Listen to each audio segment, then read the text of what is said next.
La deuxième semaine du festival de la gastronomie bat son plein et lundi, c'était au tour des lycéens de passer derrière les fourneaux.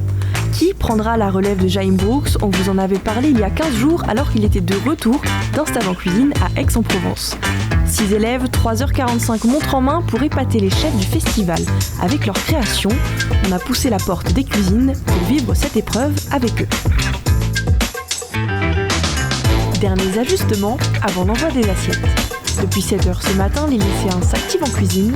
Chaque jeune doit sortir 7 assiettes d'un même plat, non sans difficulté. Oui et non. Je vais dire oui et non. Le timing, je dirais. Le timing. C'est le timing qui... Yeah. Oui. Moi, j'ai fait une lasagnette de thon avec de la guava berry et une guava berry avec. Ingrédient imposé cette année, le guava berry. Avec l'aide de leur professeur, chaque élève a conçu sa recette et c'est désormais à Laurent Huguet de juger leur savoir-faire technique, malheureusement sans pouvoir goûter. C'est très frustrant, mais j'avais plein d'odeurs. Et puis quand on est cuisinier, on imagine en fin de compte le goût du produit. Et puis là, c'était un vrai régal gustatif. J'ai suivi auparavant parce qu'en discutant avec les professeurs, j'ai vu les entraînements, les techniques, ce qu'ils ont fait. Et je me suis rendu compte que d'année en année, ça augmentait au niveau de technique. De l'autre côté du mur, les chefs dégustent et commentent les plats. Et ils n'ont pas été déçus. Certains ont même affirmé que ces assiettes auraient leur place sur une carte de restaurant. Alors après la dégustation, c'est l'occasion pour ces chefs de donner quelques conseils. Prenez le temps de bien apprendre, soyez à l'écoute, vraiment très important. Et je pense qu'aujourd'hui, c'est aussi une question de choix. Donc si vous avez fait le choix de ce métier, assumez-le. C'est-à-dire allez jusqu'au bout, ne lâchez pas. Et j'ai envie de vous dire que tout est possible. Regardez, moi je viens de la Guadeloupe, ne croyez pas parce que vous êtes à Saint-Martin ou Saint-Barth que c'est pas possible. C'est possible pour tout le monde. Il faut juste aller jusqu'au bout. Ne lâchez pas et vous y arriverez. Ça, il faut que vous rentriez dans votre tête, vous y arriverez, d'accord? Il faut aller jusqu'au bout, vous battre et vous serez les futurs grands chefs. Ok? Bravo encore. Ok? À l'issue de cette journée, un seul de ces jeunes chefs remportera le concours, mais en les observant, une chose est évidente, ici, c'est avant tout la victoire d'une équipe. Notre prof nous dit qu'on doit travailler seul, mais moi et ma classe, même si le prof nous dit on doit travailler seul, et c'est important de travailler entre nous, en travaillant entre nous quand même aussi. Parce qu'avec nous, si nous tous on doit gagner. C'est pas que ceux qui gagnent, c'est tout le monde qui doit gagner. Ça fait 3 à 4 ans on est ensemble. Il faut donc notre objectif c'est de gagner ensemble. Pour ces cuisiniers, il aura fallu attendre quelques jours pour connaître le résultat. Rendez-vous ce soir lors de la soirée de clôture.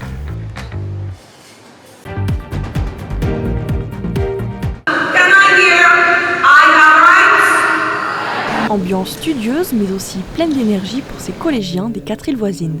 Leur défi, débattre sur les droits des enfants dans une rencontre où chaque mot compte. Just to give support to the debaters, motivate them, and necessarily to give the decision makers a way to think on how they could better the community and the whole environment for the students and the foster children. Pour cette 5e édition du débat des droits de l'enfant, chaque collège a choisi 4 élèves pour prendre la parole et défendre leurs idées. Une belle façon de marquer l'adoption historique de la Convention relative aux droits de l'enfant par l'ONU en 1989. Article 2, move to discrimination. Article 20, protection for children with disabilities. Article 23, support for children. I've said that already. So, Article 37, justice, protection for vulnerable children in detention. Article 40, children in conflict with the law. Pour être prêts le jour J, les collégiens des 5 établissements se sont bien préparés en amont. Ils ont suivi des ateliers intensifs, tous en anglais, pour bien maîtriser leurs arguments. Oui, on a eu des cours en plus et on s'est préparé en anglais avec notre professeur pour travailler sur les textes à dire pendant le débat. Et on a fait 4 petits groupes avec chaque débatteur dans un groupe et chaque groupe pendant 30 minutes faisait un texte et ensuite on le disait à l'oral et Madame Baron, donc en anglais, celle qui était là, et elle écrivait tout et ensuite elle a photocopié et ils ont les textes. Après une matinée d'échange, la journée s'est terminée par un spectacle animé par les BCD et les enfants du périscolaire.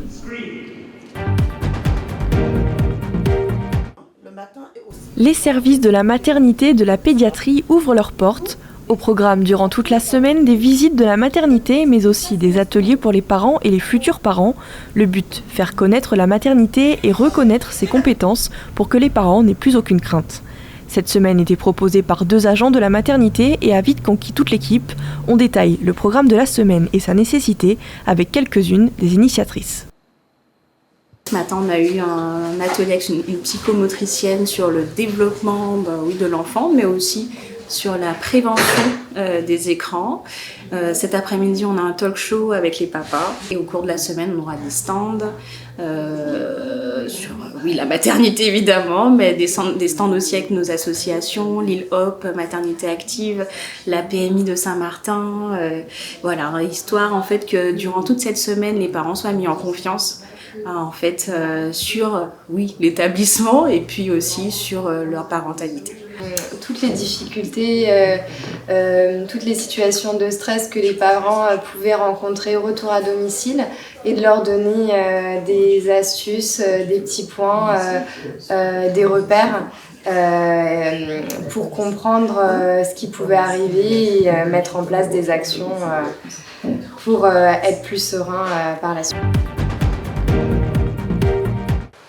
Retour sur le mois d'Octobre Rose. Beaucoup d'initiatives avaient été lancées le mois dernier et certaines se finalisent encore actuellement.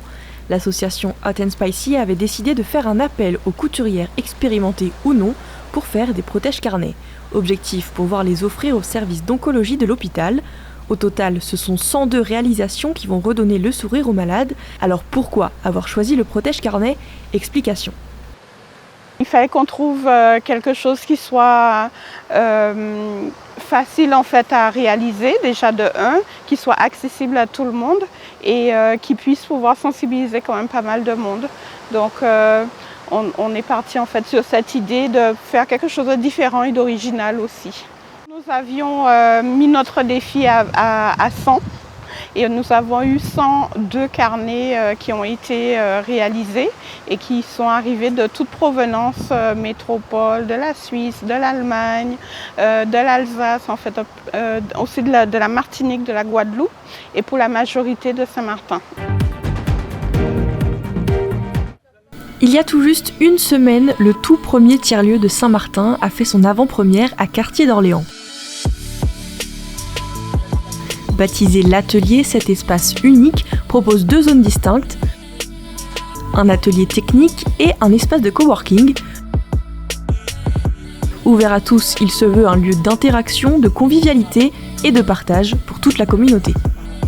La finalité, c'est aussi de remettre le tiers-lieu aux autres, aux habitants. Ça veut dire que nous allons vers un tiers-lieu qui peut être ouvert sans la présence de nos salariés ou de nos membres en fait, puisque à terme c'est ça, c'est lancer des groupes, lancer des ateliers, aller là où le besoin est et faire les gens se reconnaître dans ces besoins-là et ensuite que ça puisse fonctionner, pas nécessairement avec du personnel de compagnons tout le temps. Et qu'ils puissent s'approprier l'espace et le faire évoluer en fonction des besoins des uns et des autres, à la fois en lien avec le développement économique local.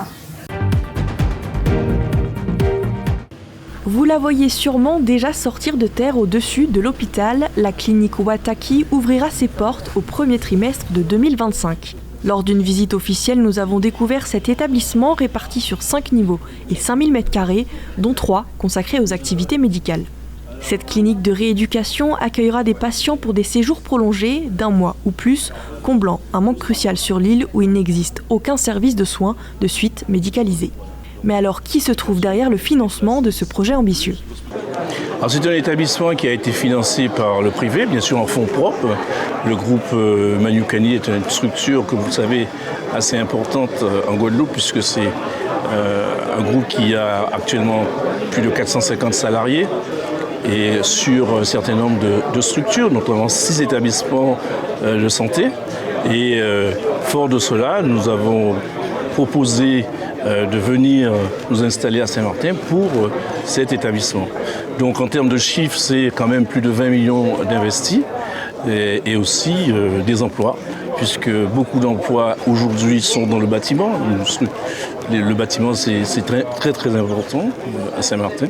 Et bien évidemment aussi, ce sont des kinésithérapeutes, des médecins.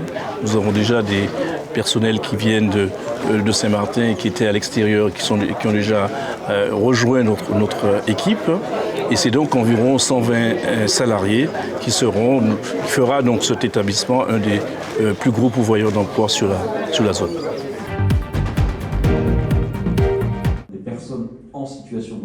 France Travail et Cap Emploi se mobilisent pour l'emploi des personnes en situation de handicap.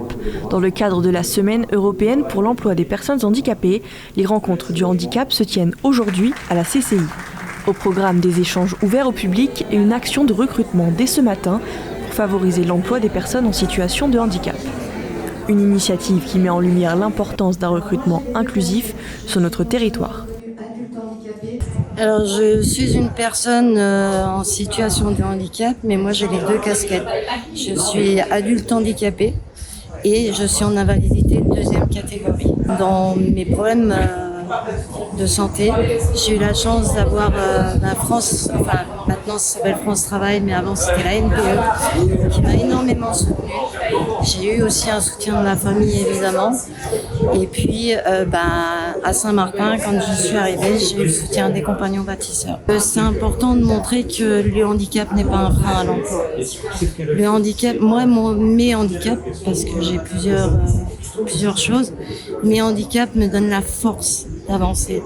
Et quand je me rends compte qu'en tant que personne en situation de handicap, j'en fais parfois plus qu'une personne normale,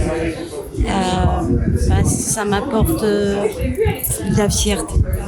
Et papa disait toujours, ton handicap fera toujours ta force. 48 heures sans électricité pour les quartiers de Baie-Orientale et de Montvernon. Dimanche soir, une panne due à 2 ruptures simultanées a laissé 2000 foyers dans le noir. 6000 ont été rétablis dès 4 heures du matin, les autres ont dû attendre mardi soir. Au total, ce sont 7 groupes électrogènes qui ont été déployés. À l'heure actuelle, l'origine de la panne reste indéterminée. Alors pourquoi la coupure a duré aussi longtemps ? On écoute Marie Hildegarde-Chauveau, chargée de mission auprès du préfet. Il y a eu plusieurs facteurs qui expliquent la longueur de cette coupure. D'abord, la difficulté à localiser la panne dans un réseau qui est enterré. Deuxièmement, des difficultés de terrassement à cause des intempéries justement, et c'est là qu'elles interviennent défavorablement dans cette gestion de crise énergétique, puisque pour déterrer les câbles, eh bien, il y avait de l'eau, ça a été ralenti du fait de ces intempéries.